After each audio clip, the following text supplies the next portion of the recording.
Hi friends, welcome back to my channel Mahadhara. இன்றைக்கி நம்ம பார்க்க போகிறது தெத்திப்பூ, அதாவது இட்லி பூன்னு சொல்லுவாங்க.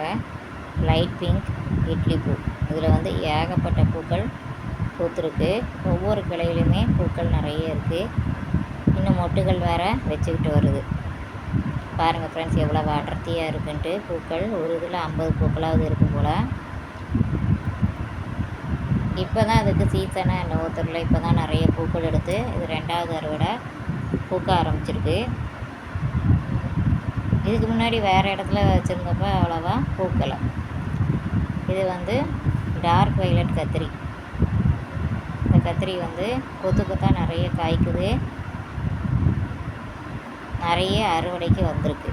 இதை இன்றைக்கி அறுவடை பண்ணி எடுத்துப்போம். 5 காய்கள் கொஞ்சம் பெருசாக இருக்குது, அதை மட்டும் அறுவடை பண்ணி எடுத்துப்போம்.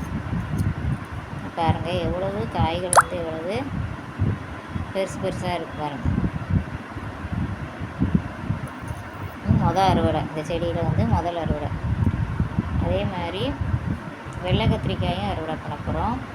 வெள்ளை கத்திரிக்காய் செடியில் வந்து நிறைய இருக்குது இன்றைக்கி. அதுவுமே கொஞ்சம் சின்ன சின்ன காய்களாக தான் இருக்குது. ஏன்னா இது பழைய செடி, அதனால் காய்களோட சைஸ் வந்து சின்னதாகிட்டே தான் வருது. இப்போ 2யுமே அறுவடை பண்ணி எடுத்தாச்சு. டார்க் வைலட் அண்ட் ஒயிட் கத்திரி. பாருங்கள் எவ்வளவு சூப்பராக இருக்குது பாருங்கள்.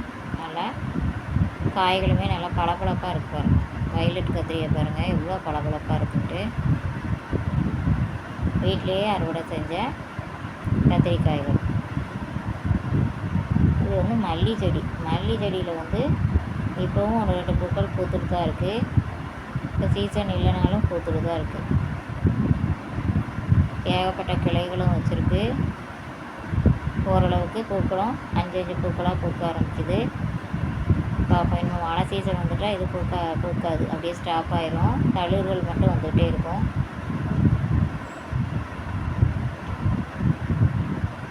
பாருங்கள் ஃப்ரெண்ட்ஸ், எவ்வளோ ஃப்ரெஷ்ஷாக இருக்குது. செடி வந்து பச்சையமாக இருக்குது. இதுக்கு இயற்கை உரங்கள் கொடுக்கறது தான் காரணம். இப்போ உளுந்து தண்ணியை வந்து, அதாவது உளுந்து களைஞ்ச தண்ணியை குளிக்க வச்சு கொடுக்கலாம். 3 நாள் 4 நாள் குளிக்க வச்சு கொடுக்கலாம். நல்ல எஃபெக்ட் இருக்குது. இது வந்து சேனக்கிழங்கு செடி. இது ஏற்கனவே அவசரப்பட்டு அறுவடை பண்ணி எடுத்தோம். ஆனால் அதில் காய் இன்னும் வைக்கலை, லேசாக தான் வச்சுருந்தது.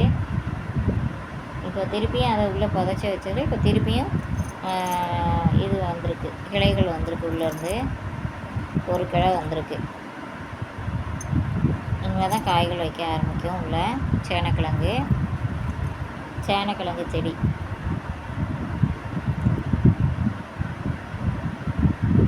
இது செவ்வந்தி செடி. என்ன கலர்னு தெரில, வாங்கி வச்சேன். ரொம்ப நாளாக மாடிப்பிடிக்கு அடியில் இருந்தது. பக்கத்து வீட்டில் கொஞ்சம் சிமெண்ட் பூச ஆரம்பித்ததுனால செடி வம்பா போயிடுன்னு எல்லாத்தையும் இடத்த மாற்றி வச்சுட்டேன். பாருங்கள், செவ்வந்தி வந்து கொஞ்சம் வெயில் பட்டவுடனே கொஞ்சம் கறி இருக்குது. இலைகள் வந்து கொஞ்சம் கறி இருக்குது. ஆனாலும் ஃப்ரெஷ்ஷாக தான் இருக்குது. பழைய இலைகள்லாம் கறி இருக்குதுன்னு நினைக்கிறேன். இப்போ வந்து செடி வந்து ஓரளவுக்கு நல்லா பச்சையமாகவே இருக்குது, ஃப்ரெஷ்ஷாக இருக்குது. பூக்கள் வச்சா, மொட்டுகளை வச்சு பூக்கள் பூத்தா தான் என்ன கலர்னு தெரியும்.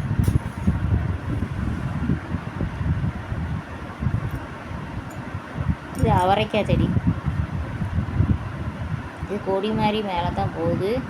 கொஞ்சம் நுனியை பிச்சு விட்டாலும் சைடில் இருந்து திருப்பி வந்து ஏறுது மேலே. சரி, பிச்சு விட்ருக்கேன், பார்ப்போம். நான் கொடி படரோட இடம் இல்லை. ஏற்கனவே லாங் பீன்ஸ் வந்து நிறைய இடத்த ஆக்கிரமிச்சிட்டு, இனிமேல் விட்டாலும் இதை அது மேலே தான் விட முடியும். வேறு வந்து இடம் இல்லை விடுறதுக்கு. பார்ப்போம், கொஞ்சம் நம்ம பிச்சு நுனியை விட்டு பார்ப்போம், செடி மாதிரி வளருதான்னு பார்ப்போம். ஓரளவுக்கு இது ஹைட்டுக்கு வந்துருச்சு செடி. பாருங்கள், இது வந்து light pink rose, button rose. அது பூத்துருக்கு. ஏற்கனவே பூ எடுத்துட்டேன் காலையில். அது வந்து செவுத்து மேலே வச்சுருக்கேன். பாருங்கள் ஃப்ரெண்ட்ஸ், அதில் துளிர்களும் இருக்குது, மொட்டுகளும் இருக்குது, பூவும் இருக்குது, எல்லாமே இருக்குதுங்க செடியில். இது அழகாக நல்லா பூத்து முடியவும் திருப்பி மொட்டு வச்சு பூக்க ஆரம்பிச்சிடும். துளிர்களும் வந்திருக்கு, புது துளிர்கள். பாருங்கள் ஃப்ரெண்ட்ஸ், செடி எவ்வளோ ஃப்ரெஷ்ஷாக இருக்குதுன்னு. இதுக்கு இயற்கை உரங்கள் வந்து நம்ம கொடுக்கணும். முடிஞ்ச அளவுக்கு இயற்கை உரங்களை கொடுத்தா போதும். இதுக்கு வந்து முட்டை தோல் டீ தூள் கொடுத்தா நல்லா வளரும். Light pink button rose.